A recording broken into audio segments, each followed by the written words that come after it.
This is the Everyday AI Show, the everyday podcast where we simplify AI and bring its power to your fingertips. Listen daily for practical advice to boost your career, business, and everyday life.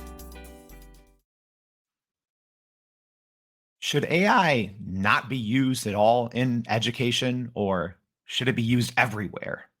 Those are some of the things that we're going to tackle today on Everyday AI. This is a daily live stream podcast and free newsletter helping everyday people keep up with AI. There's a lot going on. Let's be honest.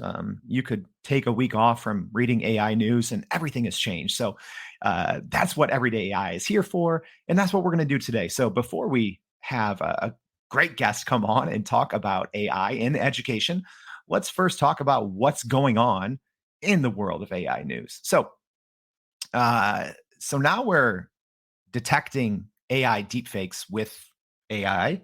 So a new report looks at how the Pentagon is using an AI deepfake detector. So kind of crazy that the deepfakes are obviously being made with AI, but we're using AI to detect them. I'm not sure how that works. So make sure to check that out in the newsletter today. Another one, this was somewhat weird if you haven't taken a look at it yet. So there was a press conference given by robots yesterday at the AI for Good conference in Geneva. So pretty interesting stuff, but don't worry. They promised not to kill humans. And they said they wouldn't take our jobs, but it's pretty funny. We'll link to it in the newsletter. They did give some strange looks when we asked them some of those questions. Last but not least, our third big AI news story for the day. So NVIDIA, their AI market share is soaring. So Citi said that NVIDIA will have 90% market share in AI chips. That's wild. So we've talked about this on the show before, but here's why chips are important, specifically for the economy, because all of these generative AI tools, they all require these GPU chips. In NVIDIA and a couple other companies here in the US. US is really the leader in making these chips and sending them, exporting them overseas as well. So there's been a lot of discussion on should the US be sending these chips to other countries that might be using them to either bolster their economy or to use them in war. We talked about that yesterday, previewing a Netflix documentary that came out about that specific thing. So with that, as a reminder, we are live. Rastafa, thank you for the comment already, saying good morning. So if you are checking this out on the podcast later in the day on Spotify, Apple, or wherever you get your podcasts, make sure to join us. We do this live every single weekday at 7:30 a.m. Central Standard Time, where we bring on amazing guests. So speaking of amazing guests, let's bring one on right now. So we have with us today Kelsey Behringer, the CEO of Packback. Kelsey, thanks for joining us. Hey, thanks for having me. All right. So quickly, just tell everyone what Packback is, because there's a lot of, and again, Packback. I almost said it wrong. I almost say backpack, but tell us a little bit about Packback and what you all do in the education space. Yes, fortunately or unfortunately, we are often autocorrected to payback, packsack, many different things. But what we are high level is an AI-powered writing and discussion platform for higher education mainly, but we also just entered the K-12 space about 18 months ago. The way that you can think of us at a high level is for students. What we do is offer AI-assisted feedback, a writing assistant, and also research assistant. We give them feedback on the research that they're doing. And then for instructors, we're offering some grading support. We don't want to do 100% of the grading for an instructor because they're ultimately the content experts. But we do want to support them with grading things like grammar and mechanics so that they don't have to be a red pen and they can truly be content experts. Yeah, that's great. So more or less it's AI assisted tools for both students and for educators. Yep, absolutely. So I know that you're a former educator yourself. Mm-hmm. So what are your, if you take off the CEO hat for a minute, what's your take just on AI in education in general? Is this something that, maybe if you would have told yourself 5 years ago that you would feel the same way you do now? Or what's your take if you take out the role that you are right now? Yeah, absolutely. So I think more broadly, when I first started teaching, I was teaching really large course sizes. I was teaching high school chemistry, and I had 36 seats and 46 students in my classroom. Mm. It was bananas. And I was 23 myself. So what I did was I used and I embraced technology to solve the problems that I felt like I needed more support on. So I used Kahoot. I was a huge fan of Kahoot. I built my own website. So in general, I think technology as a whole is amazing at solving problems when used correctly, right? When it's used poorly, it adds stress, it adds inefficiencies. And I think of AI the exact same way. AI is just really wonderful, magical technology that can be leveraged as a tool. And when used properly, it's extraordinary and it saves instructors time. And then they get to spend more time doing what they want to do with their students, which, by the way, is not like grading them on spelling there incorrectly in this, context. So I think AI in education has its place, and it also has best practices and worst practices. Yeah, for sure. Let's just jump straight there. So, speaking of worst practices, right? So, I know that students are not always using AI as a complement or a supplement. They're using it as a replacement. But then on the same side, I think you have professors maybe using AI incorrectly. Kind of the famous or infamous story is the UT Austin professor that decided to fail most of his students because he declared that they were using AI when you can't really declare that. So what's just your thought on kind of that line of where AI should be used versus, okay, it's time for humans to get involved here? Yeah. Well, let me just start this by saying my heart really does go out to the professor and the teacher right now, especially the professors who did this job because they love teaching their discipline and want to be connected to the students. So I want to preface with, I have the most sincere empathy for instructors right now, but I think one of the most misguided reactions we could have to generative AI is banning. So we can't just see a new technology and say it doesn't have a place in my classroom. Maybe it doesn't have a place in your classroom. Like maybe it would be really inappropriate to use AI, but I think it's so important for instructors to explain to students why it would be inappropriate. And if the reason is because the instructors just don't want students to cheat, we have to dig deeper. We have to turn inward and self-reflect. Is this really about students not cheating? Is it about control? What is this really about? But I think banning is misguided because students are using it. They want to use it and they want to hear from instructors about what's appropriate and what's not appropriate, because 80% of students don't want to cheat, right? They don't want to feel icky. They want something out of their education. And then just, again, maybe putting my CEO hat on, but also my former teacher hat, I do not think technology will ever fully replace some of these different careers like teaching, because so much of teaching is being able to connect with a student and differentiate content for that specific student, have a face-to-face or Zoom to Zoom human interaction and inspire that student, challenge that student. Something that I just think humanity needs to be there for. So I don't think AI should be holistically replacing an instructor workflow. I think it should be supplementing pieces of it, because most teachers are not working less than 60 hours a week, and it's unsustainable. Yeah, for sure. All right, we already have some great questions, so I'm going to get to them one or two at a time. So Nancy, shout out Ozinga crew. So Nancy saying, can you bust the myth that teachers know if students use AI for writing assignments? Kelsey, what's your take on that one? Yeah, so AI detectors are not very accurate. So my advice is, if you are using an AI detector, you have to do research before you make any claims against that student. So the best case scenario, and if not every educator could do this, my recommendation would be first day of class, have them do a written writing assignment that would establish their unique voice, and then use that as your data point to juxtapose a writing assignment that maybe got flagged for AI detection, or you're kind of your alarm bells are going off. At the end of the day, I think educators who have been doing this for quite some time, have been grading writing for quite some time, understand the holistic student voice and what the average student is going to say in a piece of writing. And when they get this really wonderfully written, expert written piece of paper from a student that maybe doesn't show up at class, your alarm bells go off.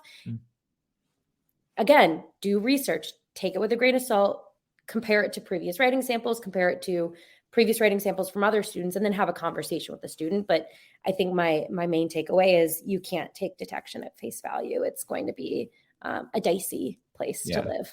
Yeah. And we did chat pre-show about this briefly. Yeah. My take is, Nancy, no, they're all, like, I haven't used all the enterprise solutions, but anything commercially available, I've tried. Very easy to bust. I won't say they're nonsense, but they don't, they're meritless. I'll say it that like that. So follow-up question, which is great. And I think could talk about this for hours, but another question is using AI for class assignments always considered cheating?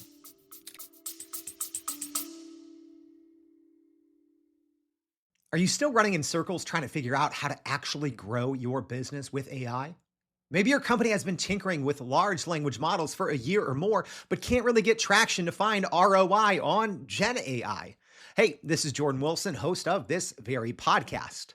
Companies like Adobe, Microsoft, and NVIDIA have partnered with us because they trust our expertise in educating the masses around generative AI to get ahead.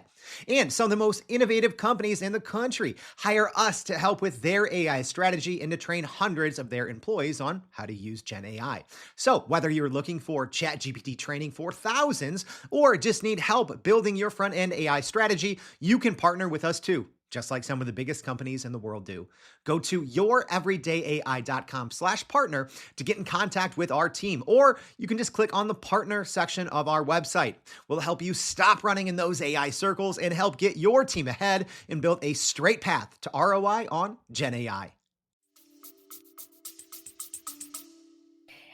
The answer is no. I've been using ChatGPT to help me create outlines and agendas for this webinar series that I'm running. And the webinar is my own words. I'm putting together my own slides, but I'm using AI to help me just with the outline and to organize my thoughts. And I think a lot of us would agree that if a student had to write a 5 to 10 page paper and ask GPT for feedback on their paper, ask GPT to help them with an outline, but then wrote their own words, I don't think any of us would consider that cheating. I think we'd say that they've found a really efficient way to not have to go to the writing lab and maybe just use GPT at 3 a.m., right? But ultimately, I think this is where my recommendation to so many instructors is set your expectations at the start of the term and reiterate your expectations. And if a student blatantly disrespects an expectation you set, then yes, they're cheating. But I think it's our duty as educators to guide students and how to use these tools. Because if we don't, they are going to misuse them. Yeah. At the end of the day. That's a great point. And, Kelsey, even going back to the original, setting the expectation before and, using that as a comparison, I think is a great tip for educators and just for students to know too, right? Like your teachers, professors, TAs, they know that you're probably using it. So I love that concept. So another question here. So Rastafa's asking about Packback. I think so. Can you share tools across users? Do professors own the content? So yeah, tell a little bit about the actual platform and how that works in terms of ownership and access. Yeah, well, the platform itself is mainly used in higher education. Instructors adopt Packback as a tool in their course, kind of like they would adopt a technology like Clickers or Top Hat. And we're usually a portion of the grade because we are an online discussion platform. See us about 15% of the grade, and then also a writing platform for long form. That could be upwards of 100% of the grade, right? It's all student-driven, inquiry-based discussion or student written work. So all of the information that's in Packback, all of that data is owned by the student. That is their voice, that is their work. And we house it in Packback. We have servers in the US and a separate server in Canada. And right now we're only US and Canada. But it's their work. The instructors are obviously guiding them on how to use it. And the instructors are grading the content, things like that, but it's student owned work. Yeah. Great thoughts. And we have a couple more comments I wanted to get to. So yeah, Dr. Castro, thanks for joining us, saying, I think we need to redefine how we teach and how we test. Absolutely. I've said this on the show many times. If I was a professor, there would be a 10 to 20 page paper due every single day in class. Brownwind, good afternoon from South Africa. Love South Africa. I'd love to go back, FYI. Another question, though, from Audrey. So Kelsey, where do you draw the line? Student input versus GPT-powered work? That's a great question. And I have no clue how you can provide a good answer, but that's what you're here for. That's why we bring on the experts. So yeah, where do you draw the line? Yeah, that's such a good question. It's like I'm already seeing in a few years like Supreme Court cases, right? Of like students challenging, I'm just seeing it all happen. And it's not a line, it's like this very thick, foggy area. And I don't know if I have the best answer for this. I think I just keep going back to, if I were an educator right now, which I used to assign a lot of writing, specifically lab reports. So it wasn't like creative writing, it wasn't argumentative writing. But what I would be doing is every single assignment, reminding my students, this is the appropriate way to use GPT on this. This is the inappropriate way. And I would probably model it for them. And then if I felt like they were violating these guidelines that I set up, I would have a conversation with them. And it's pretty easy to tell, like when I've talked to instructors about how they're approaching these conversations, it's like, all right, tell me about how you came up with the idea for this paper. All right, how did you come up with the outline? What about this? I thought this was an interesting point. And if a student can confidently say, like, this is what I thought about this, they can explain their process. They probably wrote that paper themselves, or at least did it with very little input from GPT. They probably used it properly in the same way that adults are using it to bolster their careers. Now, if a student looks at you wide-eyed, you're probably like, all right, let's talk about this. Why did you use GPT? And then you have a conversation with them. And again, most students are not trying to cheat because they're, ding dongs, they're and bad kids. They're usually cheating because they're working multiple jobs and they're busy, or they're in this assignment or in this course because they have to be here. So help them understand why they did it and try to address the behavior. But I think it really goes down to what's the true relationship and the purpose of the relationship between the student and teacher. And let's let that inform the line and not, I don't know if that answer works, but that's kind of how I feel about it. Yeah. I think with some of these things is there's no right or wrong answer yet, because I think for a while, higher ed especially is going to be operating in this gray area because, whether students admit it or not, I'd say the majority of students are using GPT to write their papers. I've heard from them. They're, you even see these photos of, people who graduate and put the Chat GPT logo on the top of their graduation cap, right? That's amazing. Yeah. But as a former educator, yep. And I'm sure you still have friends who are still in the field. Mm-hmm. How do current teachers view Chat GPT? What are their thoughts? Are they totally against it? Is it like the dark side, Star Wars? What are their thoughts? It's obviously maybe different for you now because you're pushing the technology and advocating for it. Mm-hmm. But what are teachers now viewing the ChatGPT technology as? Yeah, it's a huge spectrum.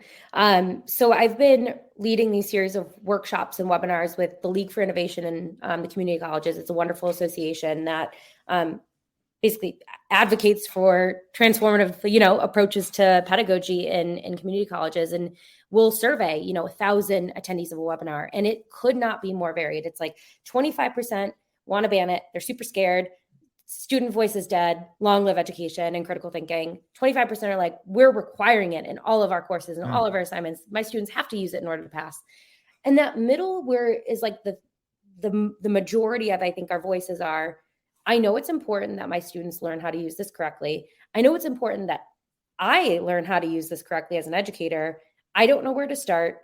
I don't know how to move forward. So I think that's where the majority lies, but it's still a very broad spectrum. And, education tends to move slower when it comes to adopting technology. Like my first classroom, I was bringing in all the technology personally.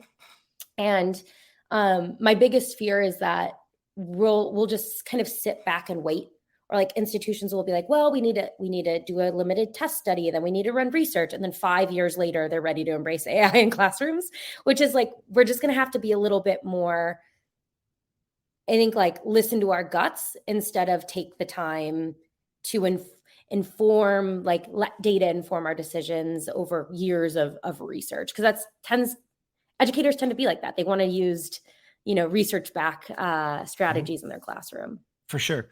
Do you see with, and obviously so many classes are, online classes now. So people are on the internet, on a computer, but do you see in the near future a rise in kind of old school education, more handwritten assignments, more tests, that maybe, fewer papers, more tests? Do you think education is going to be shifting in any of those ways?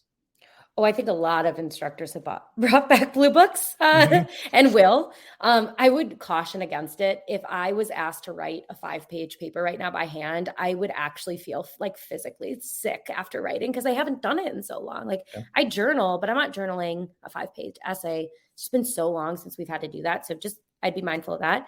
Now, I do think this viral rise of ChatGPT is forcing instructors to really reflect on the writing assignments they're doing. And if it is easy for GPT to get an A on your paper, you need to rethink your assignments and your prompts. So I just think that it's going to challenge what we've been doing and force us to build more authentic assessments. And like, for example, hey, I want you to go out into the world, do some research. Instead of you doing a 10-page paper over the course of 8 weeks, I want you to actually come into office hours. You're going to give me 5 minutes. You're going to tell me about the progress on your project. And at the end, you're going to actually present it to me. And then the paper will just be part of it. So it's, I think, more like holistic assignments that really force students to act and learn and apply and present and engage. I think that's what's going to happen. And I think it's also going to force us to be much more dynamic as educators and change our assignments more often and update them. That's also a good thing, but it does put a lot of work on educators. So that's just, I think, something to be mindful of, is constantly reinventing the wheel is a lot of work for a teacher.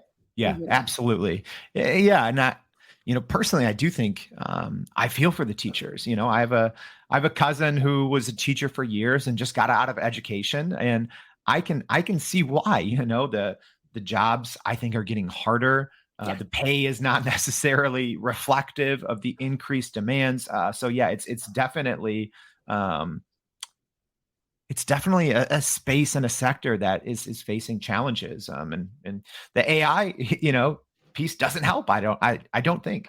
So we've talked about a lot. We've talked a little bit about Packback and what you all are doing. We've talked about some of the challenges and some of the features and benefits that this new technology brings. But let's end with this. So another great question.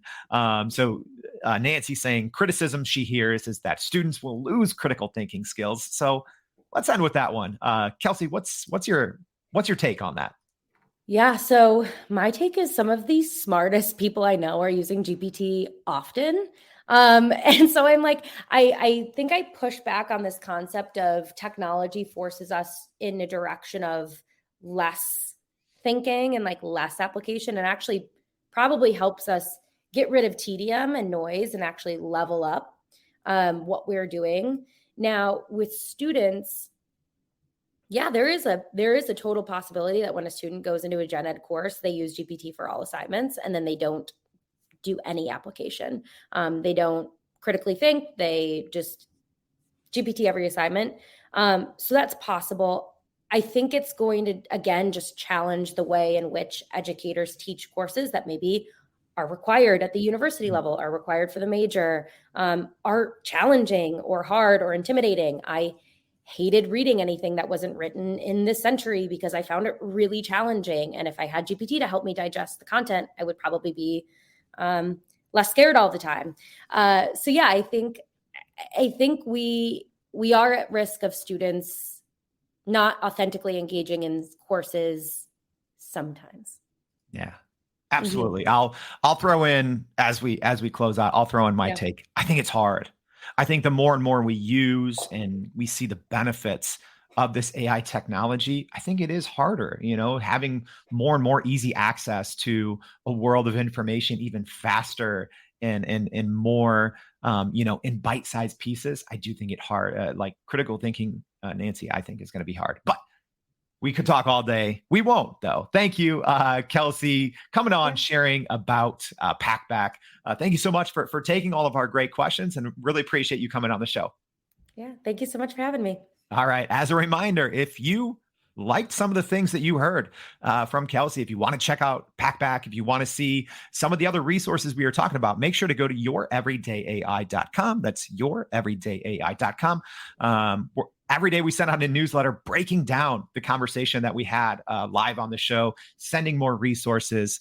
So make sure you check that out. Also, we did just launch our new giveaway, free 6 months of ChatGPT Plus and private training. So make sure to check that out. So Kelsey, thank you again for joining us. And we hope to see all of you back tomorrow and every day on Everyday AI. Thank you. And that's a wrap for today's edition of Everyday AI. Thanks for joining us. If you enjoyed this episode, please subscribe and leave us a rating. It helps keep us going. For a little more AI magic, visit youreverydayai.com and sign up to our daily newsletter so you don't get left behind. Go break some barriers, and we'll see you next time.